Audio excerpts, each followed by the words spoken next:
Vedran, thank you very much for your willingness to participate in this small interview series for the OIIP Vienna. My question would be, we had elections in Bosnia and Herzegovina on this Sunday. There are some changes. There is the defeat of Bakir Izetbegovic in the presidency of Bosnia and Herzegovina and the winning of Denis Bećirović for the Bosniak seat. Željko Komšić succeeded in his mission to keep the seat in the presidency, and Željka Cvijanović from Republika Srpska, from Dodik's party, got the Serbian seat. How can we describe this new situation in the presidency? First of all, the Bosnian political system is one of the most complex political systems worldwide. And the elections on Sunday were basically happening on different levels and layers of the Bosnian governmental structures. That means starting with the presidency that you mentioned and described, going to the presidency or president of the Republic of Srpska, of the small entity, to the parliaments of the both entities, then to parliaments of cantons. So there were different layers. And I would argue that the presidency is probably the most symbolic one, as it has some formal competence in the field of foreign policy and carries a certain symbolic weight. But at the same time, it is the least important when it comes to running the country and solving fundamental issues and problems for the people in Bosnia and Herzegovina.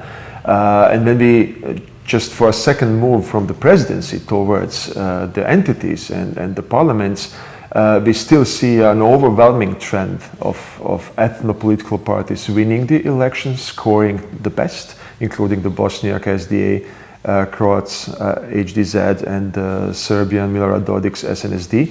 So they will be most probably again in charge of government.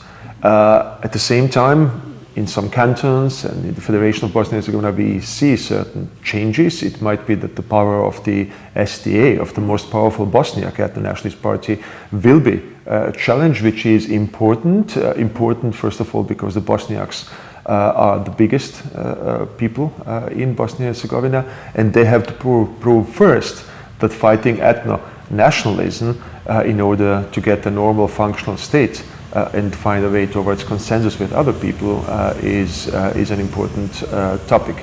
So there will be a dynamic here, but at the same time still the prevalence of the ethno-political parties. And now comes the presidency. The presidency, as I said, has this symbolical value, will be an important place to make certain decisions regarding the foreign policy. There will be probably new faces among the ambassadors, probably new chances for lobbying. But at the same time, given the setup of the presidency and the fact that Croats are not happy at all with the choice of Željko Komšić, and that Serbian newly elected president of the Republic of Srpska, Milorad Dodik, just today threatened basically to condition the choice of the foreign minister of Bosnia and Herzegovina. He wants to have a Serb in that position. I see a lot of fightings and a lot of controversies coming up. Overall, small changes, incremental changes are important because the Dayton Constitution doesn't allow for big changes.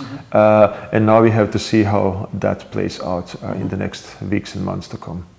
When we come to the EU integration and also the role of the European Union, many have been criticizing the Office of the High Representative and Christian Schmidt, and many have been suggesting that maybe it should be replaced by some person or some institution within the EU integration process of Bosnia and Herzegovina.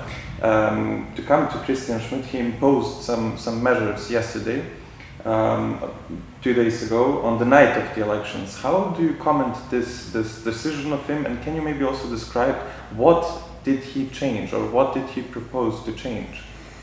The major, let's say, wisdom from post-Dayton Bosnia is basically that this country can make a step forward only if there is an overall consensus of the international community how to navigate basically the Bosnian labyrinth.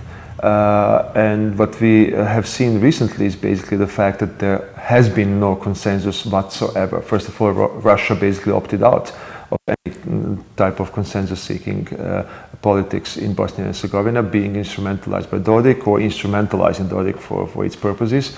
But also the West was very much disbalanced in Bosnia and Herzegovina, having the United States pushing for certain reforms, Germany arguing for others, some of the EU countries not interested at all in Bosnian affairs, etc., etc. So we have a disunity. Now we have Christian Schmidt imposing new measures. The measures are related to the electoral law and to the constitution of the Federation of Bosnia and Herzegovina.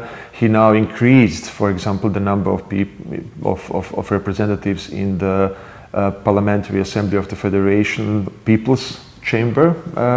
And with that increase and the change of voting procedures for governing structures of the Federation of Bosnia and Herzegovina, he basically de facto gave the HD set the power instrument into their hands. So basically there will be no possibility whatsoever to form the government without the HD set, which claims to be a legitimate representative of the Croatian interests and neglects the interests of other Croats in Bosnia, and by the way neglects the individual claim of Željko Komšić that he also wants to represent Croats in the presidency.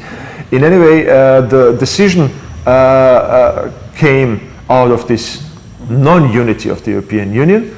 Some of the countries pushed for it, some of the countries resisted, tried to resist these kind of opposed measures.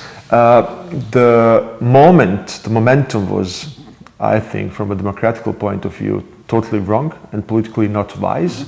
You don't introduce far-reaching measures at the moment where at the moment of the electoral night, where you wait to see the will of the people, and where you basically don't know how the future political composition of the country will be and what institutions can do in the future. So basically I think this was not wise. There is a lot of criticism. I think Germany was definitely not on board. The EU was not amused with this measure. In total, I think this is damaging the impact of the West in Bosnia and Herzegovina, and that comes at the critical moment of the Russian aggression against Ukraine and in the critical moment of new geopolitical cards mixed in also local settings anew. To close up the interview, I would like to ask you about the future of Bosnia and Herzegovina, and specifically one question. And this is, how do you see, you as Vedran Dzihic, how do you see the solution of the ethnic conflicts within Bosnia and Herzegovina? And do you see a possible, let's say, better communication and cooperation between all of the three ethnicities and other minorities in Bosnia and Herzegovina? So what could be a good way to reach this momentum of a more united but still how I may functioning say, Bosnia.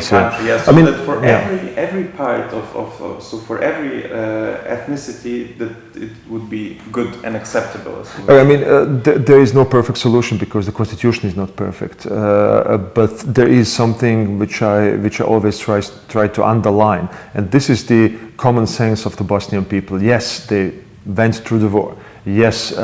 The ethno-political narratives and discourses are trying to divide them and put them apart.